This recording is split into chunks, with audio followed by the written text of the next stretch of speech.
Pinapag-disqualify ng kampo ni dating Pangulong Rodrigo Duterte sa International Criminal Court Pre-Trial Chamber ang tatlong abogado ng mga biktima ng drug war.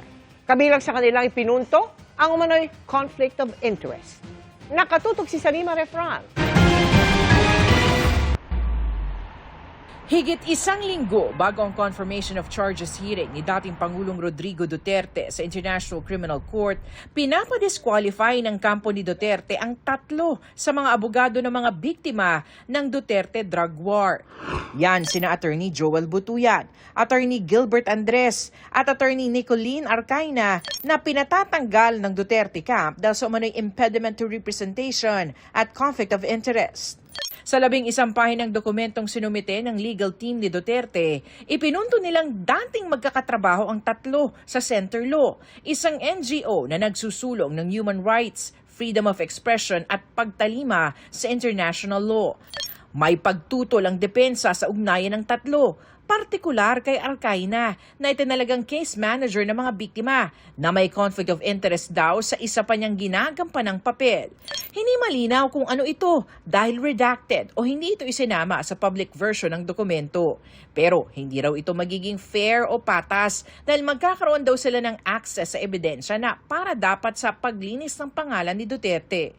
Kaya bukod sa pag-disqualify sa tatlo, hinihingi rin ng kampo ni Duterte na suspindihin ang kanilang access sa mga case record habang wala pang desisyon ang pre-trial chamber. Nauna na ring ipinunto ng depensa ang mga pahayag ni Butuyan sa media na bumabatikos kay Duterte at sa kanyang abogado. Patuloy na kinukuha ng GMA Integrated News ang panig ng mga abogado. Para sa GMA Integrated News, Salima Refran, nakatutok, 24 oras.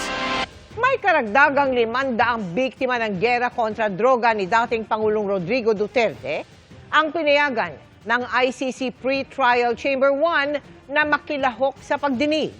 Yan ay matapos paboran ng Pre-Trial Chamber 1 ang kanilang mga aplikasyon para kilalanin sila bilang mga biktimang nakaranas ng lubos sa paghihirap bunga ng drug war ni Duterte. Dagdag sila sa 29 na mga biktimang nauna ng pinayagang lumahok sa mga pagdinig, kabilang sa pagdinig ng confirmation of charges na nakatakdang magsimula sa February 23.